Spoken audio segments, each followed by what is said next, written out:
እንደሚታወቀው በአሁኑ ወቅት እንግዲህ በሀገራችን የኢኮኖሚ እድገትን ለማምጣት ትልቅ ተስፋ ተጥሎባቸው ብዙ ስራዎች እየተሰራባቸው ከሚገኙ ዘርፎች መካከል አንዱ የቱሪዝም ዘርፍ ነው። ይህ እንግዲህ የቱሪዝም ሀብታችን ሰው ሰራሽም ሆነ ተፈጥሯዊ እምቅ ሀብታችንን በአግባቡ ለመጠቀም የምናደርገው ጥረት ከኢኮኖሚያዊ ጠቀሜታ ከማስገኘቱ ባሻገር የሀገር ገጽታን ለመገንባት ኢትዮጵያ በዓለም አቀፍ ደረጃ ያላትን በሚያሳዝን ሁኔታ በተለያየ መልኩ የተዛባ እይታም እንደዚሁ ለመቀየር እንዲቻል የቱሪዝም ዘርፉ በጣም ትልቅ አቅም እንዳለው የተረዳንበት ጊዜ ነው።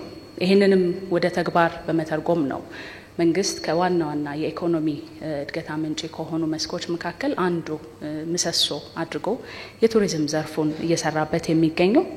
እንግዲህ እንደሚታወቀው በሀገራችን በመንግስት በኩል በተለያዩ ፖሊሲ ድጋፎች እና የኢንቨስትመንቶችም እንደዚሁ ከፍተኛ ትኩረትን ያገኝ እንጂ ዘርፋችን አሁንም ድረስ ገና ብዙ ተግዳሮቶች እንዳሉበት ይታወቃል። ከነዚህ ተግዳሮቶቹ መካከል አንደኛው ደግሞ የቱሪዝም ዘርፉን ከቴክኖሎጂ ጋር አስተሳስረን በመንፈልገው ልክ መሮጥ አለመቻላችን ነው። ይሄ ደግሞ የሆነው በተለያዩ የዓለም ሀገራት ያሉ የቴክኖሎጂ ውጤቶችን ለመጠቀም የምናደርገው ጥረት እንዳለ ሆኖ ሀገር በቀል የሆኑ የኛን ማህበረሰብ፣ የኛን ባህል፣ የኛን ቅርሶች፣ የኛን ማንነት በአግባቡ የተረዱ እነዛን ለዓለም ማስተዋወቅ የሚችሉ እና ለአጠቃቀምም ምቹ የሆኑ የቴክኖሎጂ ውጤቶችን በሚፈለገው ልክ ማውጣት ባለመቻላችንም ጭምር ነው። ስለዚህ ይሄንን መሰረታዊ የሆነ ክፍተት መምላት የምንችለው እንደዚህ አይነት ሁነቶችን በማዘጋጀት በተለይ በስራ ፈጠራ ላይ የተሰማሩ ቴክኖሎጂን እንደ አንድ መሰረታዊ የችግር ፈቺ አካሄድ አድርገው እየሰሩ የሚገኙ ወጣቶችን፣ ታዳጊዎችን እንደዚሁም ልምድ ያላቸውንም ጭምር ኮኔክት ማድረግ የሚችሉ ሊገናኙባቸው ልምድ ሊለዋወጡ የሚችሉባቸውን መድረኮች በማዘጋጀት ነውና ይሄንን ላዘጋጀው ለኦሮሚያ ቱሪዝም ኮሚሽን ከፍተኛ ምስጋና ማቅረብ እፈልጋለሁ።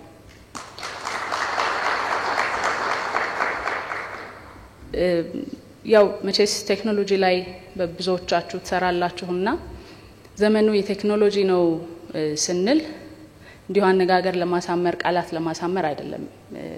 አሁን ያለንበት የዓለም እውነታ እሱን ስለሆነ ነው። ቴክኖሎጂ መር ያልሆነ የኢኮኖሚ ግንባታ ብዙም የሚያራምድ እንዳልሆነ በብዙ ሀገራት ተጨባጭ ምሳሌዎች ማንሳት ይቻላል። ቴክኖሎጂን መሰረት አድርገው ደግሞ አርቀው ማየት የቻሉ ብዙ ሀገራት ካሰቡትም በላይ መራመድ የቻሉበትንም እንደዚሁ ተጨባጭ ማሳያዎችን ብዙ መጥቀስ ይቻላል። ይህንን መነሻ በማድረግም ነው እንግዲህ እንደዚህ አይነት የቴክኖሎጂ ውጤቶች የሚቀርቡባቸው የሚወዳደሩባቸው ልምድ ለመለዋወጥ እድልን የሚፈጥሩ መድረኮች እጅግ አስፈላጊ ናቸው የምንለው ለዛ ነው። እንግዲህ ቴክኖሎጂ ህይወትን ማቅለል ነው አላማው። እኛ በራሳችን ባህል፣ በራሳችን ማንነት፣ በራሳችን ሀገር የምንኖረውን ብቻ ሳይሆን እኛን ለማየት የኛን ባህል፣ የኛን ሀብቶች ለመጎብኘት ከኛ ጋር በተለያየ መልኩ ለመተሳሰር የሚመጡ ጎብኚዎቻችንንም ህይወት አብሮ ማቅለል አለበት። እዚህ ያላቸውን እንቅስቃሴ ኢትዮጵያ ውስጥ የሚኖራቸውን ቆይታ በተቻለ መጠን ደህንነቱ የተጠበቀ ተጠያቂነት የሰፈነበት እና ቀላል ማድረግ የነዚህ በተለይ ደግሞ ቱሪዝም ዘርፍ ላይ የሚሰሩ ቴክኖሎጂ ውጤቶች ትልቅ ምሰሶ ነው ብዬ አምናለሁ። በዚህ ሂደት ውስጥ እንግዲህ ቀደም ሲል በዚህ ኤግዚቢሽኑን ወደዚህ ከመምጣታችን በፊት ተመልክተናል። ከባለሙያዎቹ ጋር እነዚህን ከሰሩ ባለሙያዎችም ጋር እንደዚሁ ለመነጋገር እድሉን አግኝቻለሁና በጣም ብዙ ተስፋ የሚሰጡ ስራዎች አሉ። ልምድ ያላቸውም አዳዲሶቹንም ለማየት ችለናል። ይሄ ስብጥሩ እንዳለ ሆኖ አሁን የሚያስፈልገን ግን እንደ ሀገር ከሚያስፈልገን አንፃር ስንመለከተው እዚህ የቀረቡት በጣም ትንሽ ናቸው። ገና በጣም ብዙ መስራት ይኖርብናል። ለመስራት እድሉን መድረኩን ያላገኙ አቅሙን ያላገኙ የገንዘብ ድጋፍ ሊሆን ይችላል በተለያየ መልኩ ማበረታቻ ሊያገኙ ሲገባቸው ያላገኙ ገና ብዙ የቴክኖሎጂ ስራ ፈጣሪዎች እንዳሉ ማምናለሁ በተለያዩ መድረኮች ላይ ስለምናገኛቸው እነሱን በተቻለ መጠን ማበረታታት በርግጥም ወደ ተጨባጭ ስራ እንዲገቡ ማድረግ ደግሞ ከሁላችንም የሚጠበቅ የቤት ስራ እንደሆነ ማምናለሁ። ተቋማችንም ሚኒስትር መስሪያ ቤታችንም ይሄንን በዋነኝነት እንደ አንድ ምሰሶ አድርጎ አዲስ ሪቫይዝ ያደረግነው ባለነው ፖሊሲያችንም አንዱ ትልቅ ትኩረት የሰጠነው ይሄንኑ ነው። የቴክኖሎጂ ውጤቶችን ከቱሪዝም ዘርፉ ጋር እንዲተሳሰሩ ማድረግ ማለት ነው። እንግዲህ ይሄንን ካልኩኝ በተለይ ደግሞ እንደ ሀገር ከምንሰራቸው ትልልቅ ስራዎቻችን ባሻገር የቱሪዝም ሚኒስቴር ሴክተሩን ዲጂታላይዝ ከማድረግ አንጻር የግብይትና የፕሮሞሽን ስራዎቻችንን እንዲፋጠኑልን ለማድረግ የቱሪዝም ምርቶቻችንን መዳረሻዎቻችንን ዘመናዊነታቸው እንደዚሁ ከማላበስ አንጻር የነዚህ ቴክኖሎጂ ውጤቶች ትልቅ አቅም እንዳላቸው እናምናለን። በተለይ ደግሞ የቱሪዝም እሴት ሰንሰለት ውስጥ በጣም ብዙ ተዋናዮች አሉ እንደምታውቁት ከአነስተኛ ቬንደሮች ጀምሮ እስከ ትልልቅ የአገልግሎት ሰጪዎች ጭምር ዓለም አቀፍ ቼን አገልግሎት ሰጪዎች ሁሉ በቱሪዝም የእሴት ሰንሰለት ውስጥ አሉና እነሱን ማስተሳሰር ከማስተሳሰርም ባሻገር ደግሞ በትክክል ወደ ኢኮኖሚ ያበረከቱ ያለው አስተዋጽኦ ምንድነው ብለው ለመመዘን እንዲቻል የነዚህ ቴክኖሎጂ ውጤቶች በጣም ትልቅ አቅም እንዳላቸው በተለይ ዳታን ከማመንጨት አንፃር ትልቅ አቅም እንዳላቸው እናምናለንና እዛ ላይም የበለጠ ትኩረት እንደምናደርግ እዚሁ ለማንሳት ነው። እንግዲህ እነዚህን ስራዎች በአጠቃላይ ለመምራት እንዲቻል በሀገር አቀፍ ደረጃ እንደምታውቁት የዲጂታላይዜሽን ፍኖተ ካርታ በመንግስት በኩል ወደ ተግባር ገብቶ ብዙ ስራዎች እየተሰሩበት ነው የሚገኘው።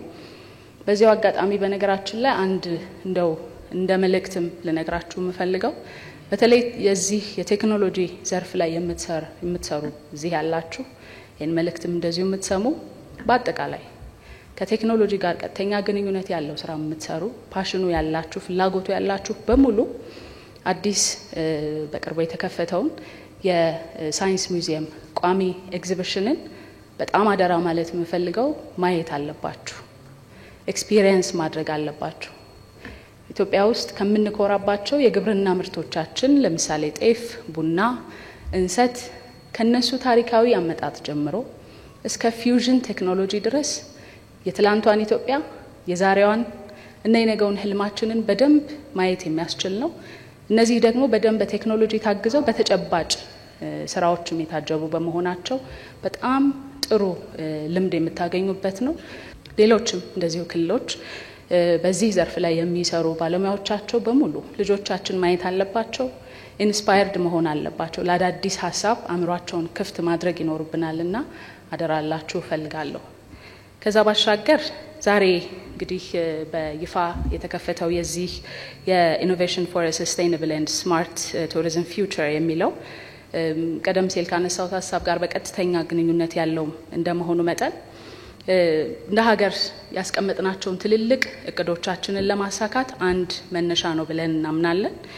በርካታ ጭብጦችን የያዘ እንደሆነ ብዙ በዚህ ዘርፍ ላይ እየሰሩ የሚገኙ ልምድ ያላቸው ባለሙያዎች፣ የስራ ኃላፊዎች ልምዳቸውን የሚያካፍሉበት ነው የሚሆነው። እንደዚሁም ደግሞ ጀማሪዎች አሁን ላይ በስራው ውስጥ ሲገቡ እያጋጠሟቸው ያሉ ቻሌንጆችንም ጭምር አንስተው የሚወያዩበት እንደሚሆንም ይጠበቃል። ከዚህ ባሻገር የኦሮሚያ ቱሪዝም ኮሚሽን ይህንን የክልሉን የቱሪዝም ጸጋዎች ለማስተዋወቅ ከዛ ባሻገር ደግሞ በክልሉም በፌደራል መንግስትም ደረጃ የሚሰሩ የተለያዩ ስራዎችን ለማገዝ እያደረገ ላለው ጥረት ልባዊ ምስጋናዬን ማቅረብ እፈልጋለሁ። በተለይ ደግሞ የቴክኖሎጂ ስራዎች ላይ በጣም ብዙ እኛም ኢንዶርስ አድርገን ልንሰራባቸው የምንችላቸው ብዙ ስራዎች እንዳሉም የተመለከትንበት ነውና በዚያው አጋጣሚ የነነጋን ቲም እና የነ ክብርት ሌሊሴን ቲም በጣም ማመስገን እፈልጋለሁ። በመጨረሻም የሚኒስቴር መስሪያ ቤታችን ቀደም ሲል እንዳልኩት አንዱ ተዘንግቶ የነበረው ቱሪዝምና ቴክኖሎጂን የማስተሳሰሩ ትልቁ ግብ ነውና የአዲሱ የፖሊሲ አቅጣጫችን ላይ በስፋት አካተነዋል። በተግባርም የምንተረጉመው ይሆናል።